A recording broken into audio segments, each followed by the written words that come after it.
April 27th, 2023, Jerry Springer, one of the most influential and controversial figures in the history of television, died of pancreatic cancer. He was 79 years old.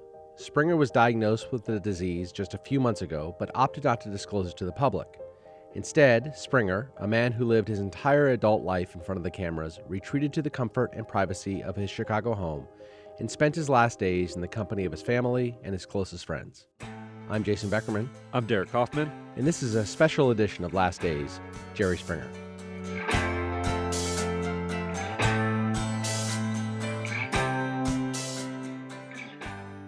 The public reaction to the unexpected death of a polarizing figure tells you a lot about that figure's place in popular culture. Jerry Springer's death has been met with deep, deep affection. We can, we can verify this. On our website, these stories are doing very well. You can look in the comments. People loved Jerry Springer. His loss has been felt very deeply throughout the world. But in life, he was largely a figure who was reviled. I mean, by a large segment of the population, they saw him as a stand-in for the decline of Western civilization. You would see numerous think pieces about him being a harbinger of the decay of American values.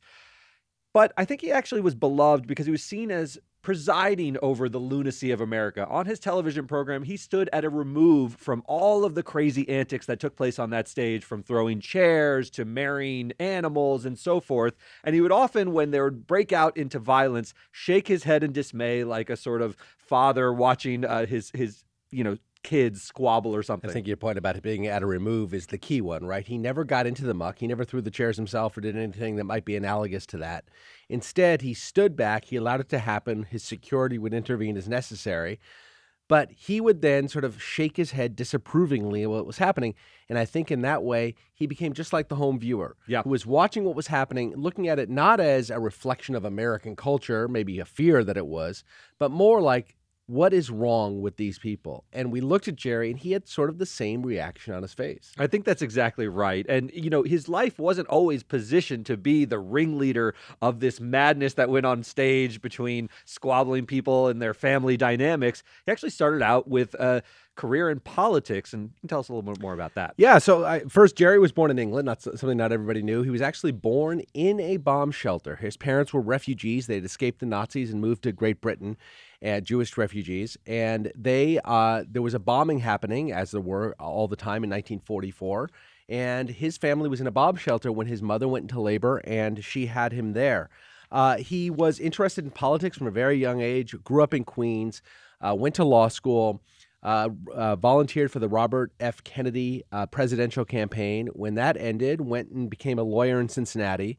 And it was there that he really got his start in politics. He ran for the House of Representatives in 1970. He lost, but subsequently won a seat on the Cincinnati City Council. Had a bit of a problem, though, in that he was arrested for soliciting a prostitute. He was forced to resign his seat. He won it back later on. And then in 1977, he ran for the governor. In 1977, he became mayor of Cincinnati. In 1981, he ran for governor. And during that campaign, his opponents made a great deal of noise about the fact he'd been soliciting prostitutes and been elected for that. And he leaned in. He actually ran a TV commercial in which he talked about, not only did I solicit a prostitute, I actually wrote a check, a personal check, which became sort of a meme for Jerry Springer, that he had, in fact, written a personal check for a prostitute while he was, back when he was on the city council. It's exactly right. And how he handled that particular episode of his political career became a bit of a trademark for how Jerry Springer would conduct his life in front of the camera. So in 1991, you have to set the sort of stage a bit. This is the high watermark of talk show television. 1991 launches not only the Jerry Springer Show, it also launches Montel Williams. It launches Jenny Jones. It launched Maury Povich, who became sort of the guy who did the paternity test on television. So in this milieu, they were launching all these shows, and the big reason for it is someone had just retired, and that man was Phil Donahue. This is somebody that I grew up with watching, and he was sort of, I guess, more like an Oprah. He wasn't quite down in sort the of muck like Springer and Montel Williams and Maury Povich came to be. He was more sort of, but he was the first guy running up and down the stairs of the auditorium, sticking the microphone in the faces of people in the crowd who would get involved and criticize the people on stage. A little bit more highbrow, more political, But and he would less straddle those sensational, lines a but little bit. would. He would often bring on sort of skinheads and KKK Yes. members, and he would question them. He was very politically focused. It was a bit highbrow at times, but it would also delve into some of the ickier parts of American culture. And it was in this milieu that everyone was trying to copy Yes. Phil Donahue. You only had so many daytime options. And he was at that insanely point. successful. Just so for those Insanely. people who don't remember, insanely successful. His show was huge. He got older. It was time for him to step down. He did. He retired. And all these people trying to fill that void. That's exactly right. So Jerry Springer, who had this background in politics, seems a little bit like a Phil Donahue. So they give him this show in 1991. He was a very popular Midwest anchor. He had a name in politics and so forth. So he was somebody, not a huge star at that point. And they tried to position him as the new Phil Donahue. So he would do these sort of political issues of the day, where he would sort of ask the questions, run up and down the stairs, but it wasn't working. So from 1991 to 1994, the show had abysmal ratings. And in 1994, his executive producer, Richard Dominic, and Jerry said, we need to fix this show. And the way we're going to fix it is by going outrageous. They said, the more outrageous, the better. I want the show titles to be absurd. You started getting shows that said, I have sex with my sister. I married a horse was a very famous episode. My uncle's in the KKK. Things of that nature that would really rankle American, make your blood boil. And people wanted to watch that. And over time, it got more and more violent, the chair throwing, and he just presided over all of it. And I don't know, when you talk about the criticism leveled at the show and the people looked at it as the downfall of Western civilization, I think it wasn't so much what was being shown on air that was so upsetting to some people. It was the millions of people who watched it every single day that was so upsetting to so many people. And it was undeniable. This was a juggernaut. To put it in context, at its peak in 1998, the show was averaging 12 million viewers an episode. Daily. This was a daily show, and even beat Oprah Winfrey at the time for a short period. So this was a cultural phenomenon. It was sort of like Cops. Remember how big Cops was as a reality show, and it spawned a generation of other shows trying to copy it. Jerry Springer was really like that.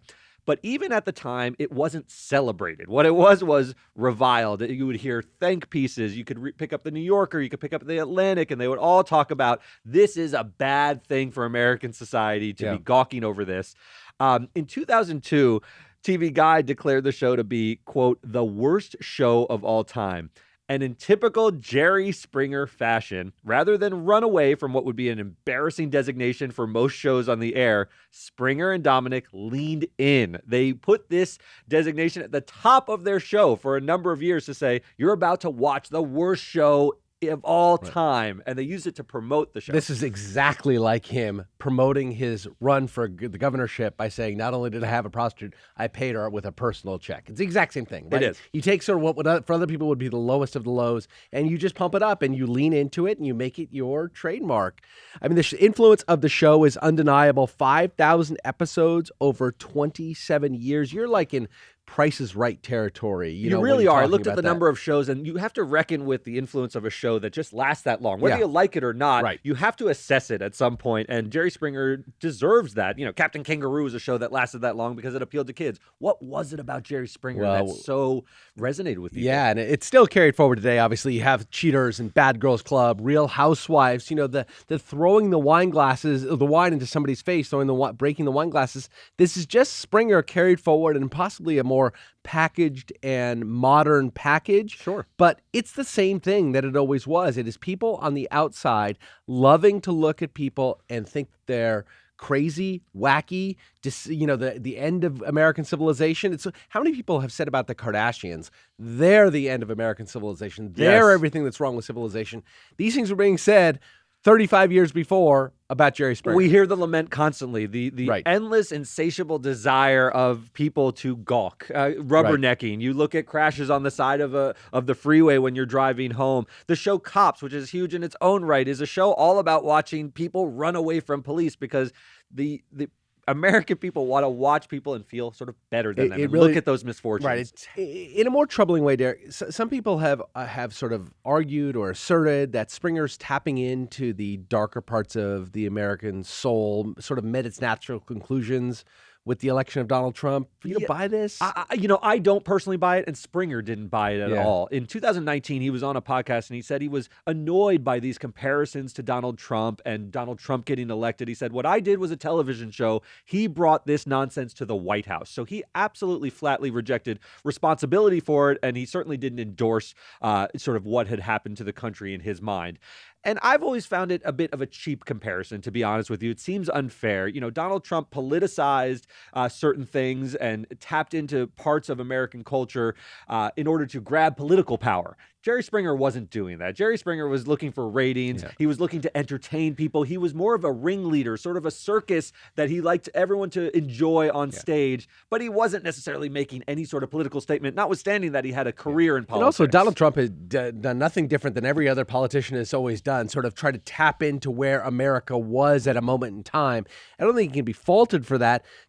But I don't think Springer can be faulted for doing the same thing. He really did try to find out where the American people were. He tried to do a much more serious show for 3 years. There were no ratings. Right. And he just sort of followed the people where they wanted to go. And that You're was right. in gawking at people who acted in a really silly way. And as we talked about before, Jerry held himself at a remove from the lunacy that was unfolding on his program. It wasn't as if he was up there like the old Morton Downey shows where he would get in there and yell at the people on stage. He would just shake his head disapprovingly when chairs were thrown, let Steve Wilkel run out on stage and calm things down. And at the end of every show, if you remember, he would always have a sort of philosophical pearl of wisdom. He called them his final thoughts. And I really thought it only fitting to end this tribute to Jerry Springer with one of his final thoughts. Know this, there's never been a moment in the 25 years of doing this show that I ever thought I was better than the people who appear on our stage. I'm not better, only lucky. And on that note, take care of yourself and each other.